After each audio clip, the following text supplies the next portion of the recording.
What's up, Tesla family? It's Ray J back with another video. And in this one, I want to break down what's happening with Tesla SPY in the overall market. I want to talk about what news came out for the market that's very important, what you should be watching for in the charts as well going into next week. But just note that I am not a financial planner, so make sure you take nothing I say as financial advice. And also, if you guys can, please check out my Moomoo link. If you deposit $100, you're guaranteed 5 free stocks. If you deposit $2,000, you're guaranteed 30 in total. And the offer ends very soon at the end of March. Anyways, as far as Tesla's going, I do want to mention that when you zoom out of the charts, we have been on a downtrend. It's something that we maintained on this channel for quite a while.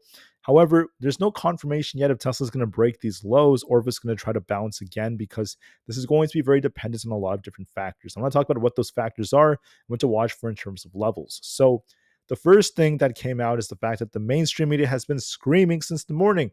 Tesla has recalled more than 375,000 vehicles in the US due to failing power assisted steering systems. Now, this is not entirely the truth, because you have to remember that Tesla fixed the issue with an over the air software update. And Tesla has to do these updates all the time to fix issues. To call it a recall does not make a whole lot of sense. This is not your conventional recall where you have to bring your vehicle to the shop to get something fixed. This is not physical whatsoever. It's just a over-the-air software update to fix this. So the media has been screaming over and over again. I made a video about this in the morning about how Tesla was reportedly having these recalls. That's what the media is saying, but it's not necessarily the truth. And that's the first thing that led to negative sentiment. This was actually coming out during the pre-market. And then what else happened was the whole market sold off amidst some data that came out. That's also contributing to why Tesla sold off, right? We saw lots of tech stocks sell off, looking at Nvda, Google, Meta, Alphabet, Microsoft, the list goes on. We did see health hold up very nicely, though. There's a very good reason exactly why that is. I'll talk about that. But then we saw Tesla, consumer durables, and all these other sectors in the red. So what's the first piece of bad news? Okay. We got the S&P Global Composite PMI and manufacturing reports that came out. Unfortunately, the data was very lackluster. The global composite PMI was at 50.4. That is below the forecast. Not necessarily good. Then the global manufacturing numbers were at 51.6. This was okay, aligned with the expectations. But then the global services PMI was at 49.7. This was below expectations by a long shot. Not good. So what does the data suggest? What does this mean?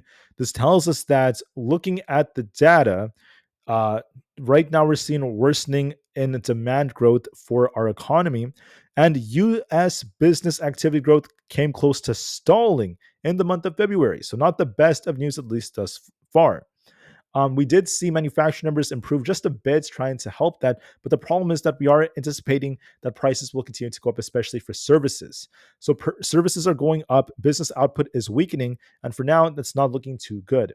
One of the reasons why this could be happening is because of consumer expectations. Consumers have a tendency of expecting prices to go up, and this was very, very evident in our Michigan Consumer Sentiment Report. So, for example, more data came out. The Michigan 5-year inflationary expectations report was at 3.5%. That is above the consensus in the forecast. So, consumers are expecting prices to go up. It's affecting their spending. It's affecting the way these businesses are anticipating. And it's also affecting supply and demand. And then on top of that, there's a lot of talk about inflation going up. We are expecting it to go up according to reports, and that's what consumers have been saying. And then we also have the tariffs potentially coming out very soon. Donald Trump made it very clear that he wants to increase tariffs on Mexico and Canada by 25%, or to a total of 25% on particular goods. This is going to be affecting the way in which they view the US. But I just want to say one thing about them is that they're not 100% guaranteed yet, because plans could change. As of right now, the plan is that we're going to be looking for an increase in Canadian and Mexican tariffs by March 1st.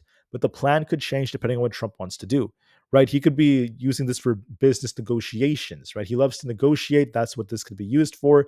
This could be used for a lot of different things. And we'll have to see if they try to change the plan in any way, shape, or form, especially as we get very close to March 1st. So I'm sure we will hear from Donald Trump next week about this. For now, the plan is we're going to be looking for an increase in tariffs on Mexico and Canada, but this could change depending on what Trump wants to do. So we'll see. We'll have to be a little bit patient with this. We'll see what Donald Trump's intentions are, and that could cause a lot of volatility for the market. So get ready for that. The last thing, which hopefully is not too significant, would be the fact that there is a new virus that's been discovered in China, and media sources are saying that it has pandemic potential. So Not good to hear that. Okay. Obviously, it's not good. But what I do want to say is very fortunate is the fact that it's not spreading. I don't see any news sources saying it's spreading right now. Um, it does have the power to spread, is what this is saying, but it hasn't spread officially. If this was spreading, that would be a very, very big deal, a totally different story. This could spread all over the world, disrupt economies, cause more lockdowns, and the list goes on. But in this case, that's not what's going on, right? I'm not seeing any reports that say that. So hopefully this remains contained and that ends up not being the case. But as a result of this news, this is why we saw lots of companies such as like Moderna, Pfizer, and many others doing very, very well, despite the fact that the whole market sold off. That's because of this news right here. So, with that being said, I hope that this virus stays contained. It doesn't explode and spread. I don't see any news that says it's going to happen. As long as it remains contained, the market's going to be okay. So, just keep that in mind. One last thing for earnings, okay? And by the way, before I talk about earnings, there's not really much data coming out next week, at least for the first couple of days approaching Nvidia's earnings. We have some manufacturing numbers on Tuesday. On Wednesdays, when we have Nvidia's earnings, but there's not really much data. Thursdays, when we have GDP numbers, and then we have some other prices data that's coming out, and then Friday is going to be PCE. But that's pretty much it for data, guys. Nothing too crazy, at least for the week. It's going to be quiet until Thursday and Friday. But once again, Mondays when we have Domino's Pizza and we have Berkshire Hathaway. We also have Hims announcing earnings after market close.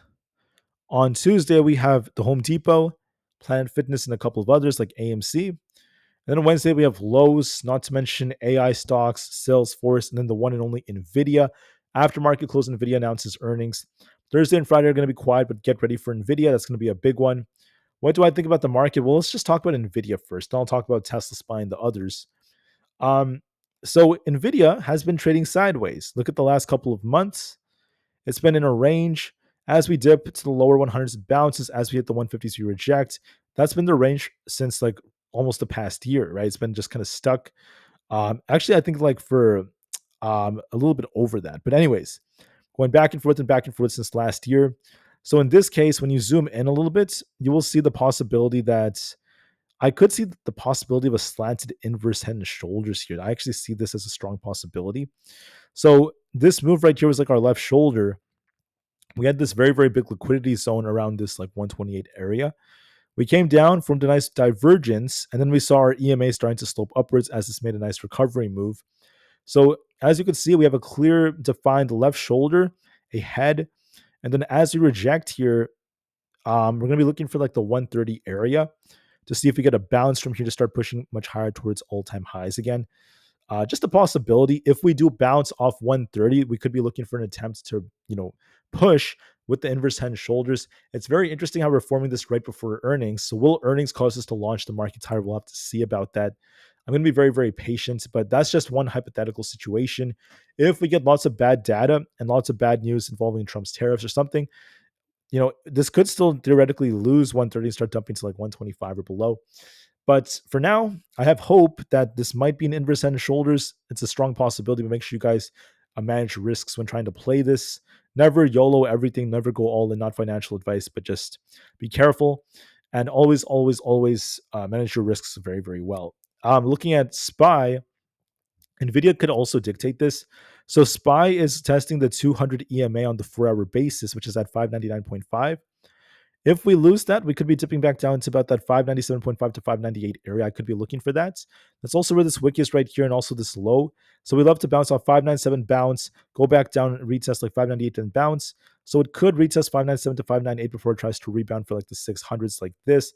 That's a strong possibility. Now, if we hold above 602, we have an imbalance to fill around 607. So it's going to be a very, very good possibility of that potentially panning out. So look for a small dip and a potential bounce as our main move. I could be looking for SPY to dip to about 597. We'll see what kind of move we make. And then we're going to be very, very patient, at least nonetheless.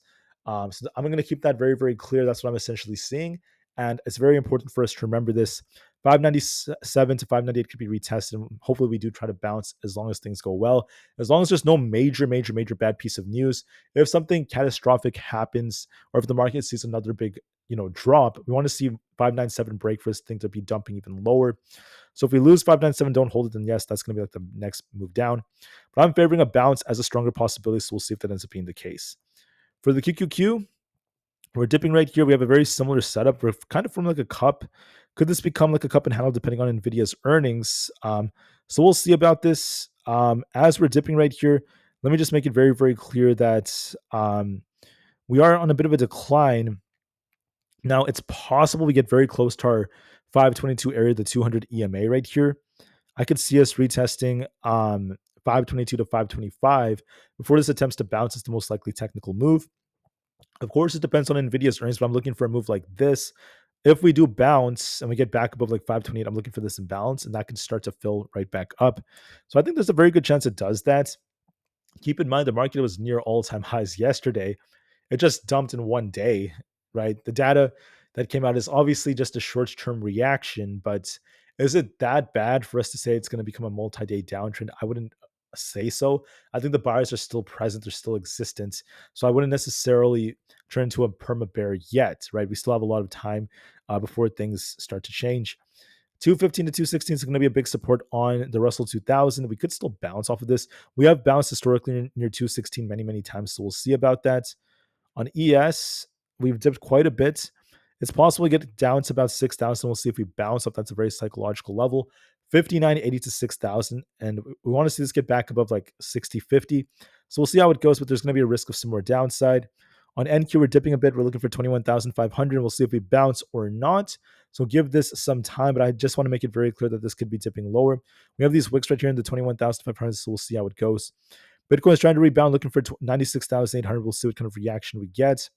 For other stocks out there, I already mentioned Nvidia being in a very, very critical place. We have to give it the time it needs. With that being said, I want to actually focus a little bit more on Tesla instead. I think I just talked about Nvidia. On Tesla, there's this rejection right here, but one of the things I want to mention is that we're very close to our key fib levels. So if you actually take this fib retracement chart, you'll see that we're actually close to our golden pocket, and we're approaching the 0.786 fib level around that 330 area. So I could see us decline a little bit more between 335 and 330. I could see a little bit of a touch there before we see some buyers try to push us back up to about 350. There's a good chance it's going to do that. That depends on if we end up holding support or not. Might dip a little bit more, and then we'll see if we get some kind of bounce like this. If we reject again, then I'd be looking for a big move right back down like that. If not, if we don't reject off 350, I'm looking for a move right back up. But you're going to be expecting some kind of bounce soon, most likely, as long as the news is not too crazy. We're expecting a move like this. So just keep that in mind. For Aapl, we have 244 to 243.8 is our support. If that fills us, we could be dipping. So we'll see how it goes. AMD is very weak because we keep on rejecting off our white trend line. So we rejected many times. And in this case, we could be dipping all the way down to like 106. So watch and see if that ends up being the case. For coin, we have this nice wick right here. We're kind of rejecting, so it could be dipping to like 235 or below. Eventually 230, so give it some time. For Amazon, we're on a bit of a downtrend right here. We're going to be looking for essentially 215. Now, we did bounce off 215 many times. We're going to bounce here, and a rejection. So this shows that 215 is very, very critical for Amazon. We need to hold this and bounce. Otherwise, we could be dumping a lot more. For Meta, we're on a bit of a downtrend. We could be dipping to about 680. Then we have Microsoft, which is rejecting here. We could be dipping to about 405, which is where we like to bounce. And I could be looking for 178 to 180 on Google. So with that being said, guys, Tesla could dip a little bit more closer to like the lower 330s before it sees some kind of bounce. I will be expecting that from a technical basis, but that's going to depend on the news, what comes out for Tesla, what comes out for the market. So we'll see how it goes. Anyways, I want to make this video short for today. I want to thank you all so much for listening. So please have a good rest of your day. I'll be back with another upload tomorrow, hopefully. And until then, just know the market's a bit more bearish for the time being, but things could change with NVIDIA's earnings as soon as next week. All right, so that's it. Thank you for listening. Have a good one, and peace out.